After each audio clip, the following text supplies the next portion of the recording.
हनुमान जी का एक ऐसा पुत्र जिसने अपने ही पिता को युद्ध में चुनौती दे दी थी। आखिर कौन था वो रहस्यमय योद्धा जिसे खुद पवन पुत्र हनुमान भी तुरंत पहचान नहीं पाए? और क्या सच में पिता और पुत्र के बीच एक भयंकर युद्ध हुआ था?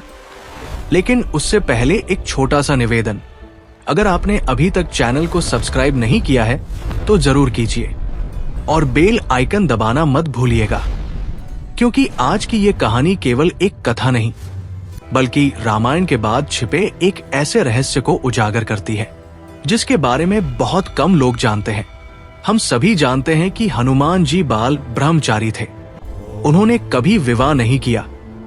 इसलिए ये सवाल अक्सर उठता है, अगर उन्होंने विवाह नहीं किया तो उनका पुत्र कैसे हुआ?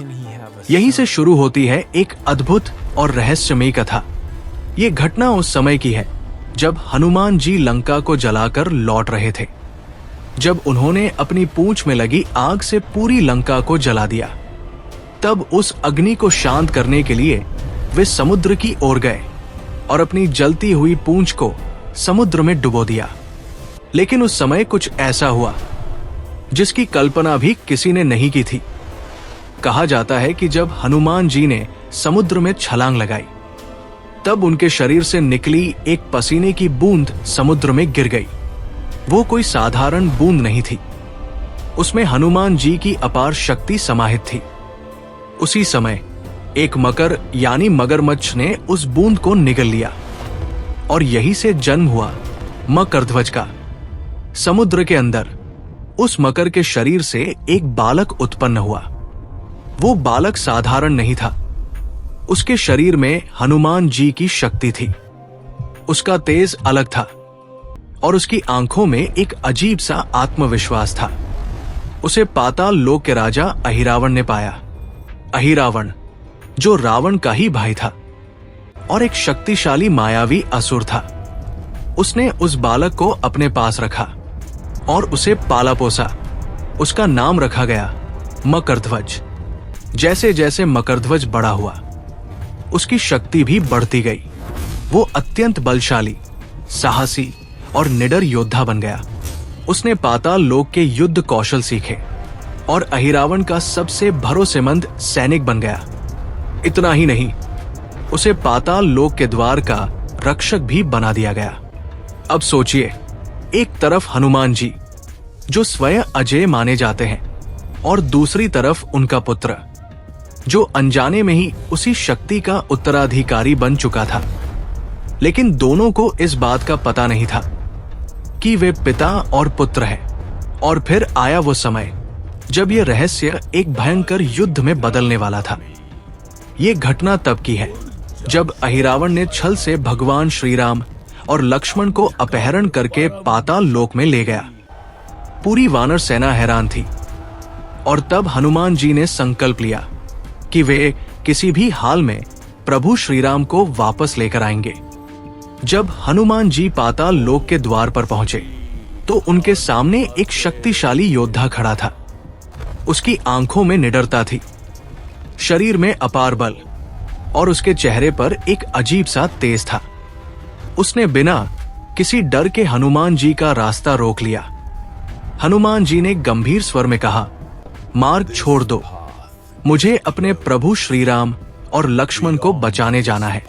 लेकिन उस योद्धा ने शांत लेकिन दृढ़ आवाज में उत्तर दिया, जब तक मैं जीवित हूं कोई भी इस द्वार को पार नहीं कर सकता। ये सुनकर हनुमान जी को आश्चर्य हुआ, क्योंकि आज तक किसी ने इतनी हिम्मत नहीं दिखाई थी कि वो उनके सामने इस तरह खड़ा हो सके। हनुमान जी ने पूछा, तुम कौन हो? उस योद्धा ने गर्व से कहा, मैं मकरध्वज हूं, पाताल लोक का रक्षक और पवन पुत्र हनुमान का पुत्र। ये सुनकर एक पल के लिए समय जैसे थम गया। हनुमान जी चौंक गए। उन्होंने कहा, ये कैसे संभव है? मैं तो ब्रह्मचारी हूं, मेरा कोई पुत्र कैसे हो सकता है?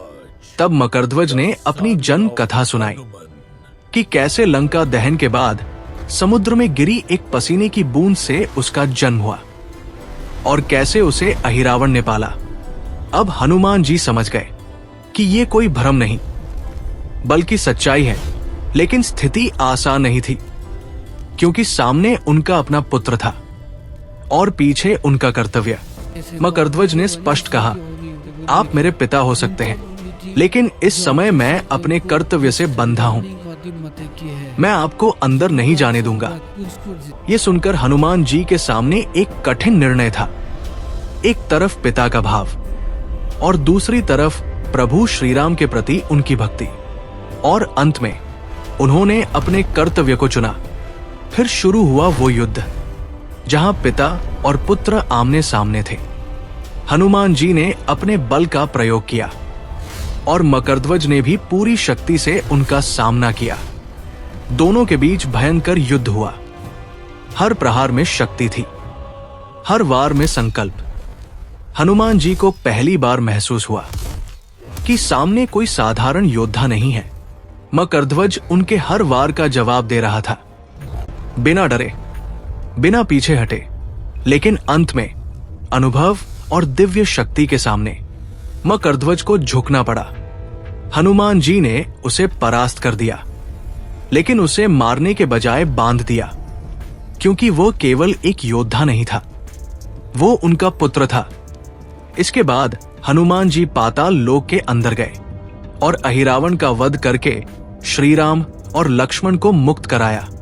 जब सब कुछ समाप्त हुआ, तब हनुमान जी वापस मकरध्वज के पास आए। उन्होंने उसे देखा और कहा, तुमने अपने कर्तव्य को निभाया और एक सच्चे योद्धा की तरह लड़े। मुझे तुम पर गर्व है।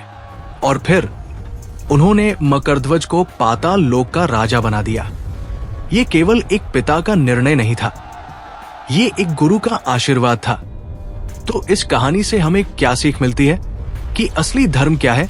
मकरध्वज ने अपने पिता के सामने भी अपने कर्तव्य को नहीं छोड़ा, और हनुमान जी ने भी अपने भावनाओं से ऊपर उठकर धर्म का पालन किया। यही महाभारत और रामायण की सबसे बड़ी शिक्षा है कि जब कर्तव्य और भावना आमने सामने हो, तो सच्चा मार्ग वही होता है जो धर्म की ओर ले जाए। अब आप बताइए, अगर आप हनुमान जी की जगह होते तो क्या करते? और अगर आप मकरध्वज की जगह होते तो क्या आप अपने कर्तव्य को निभा पाते? कमेंट में जरूर बताइए।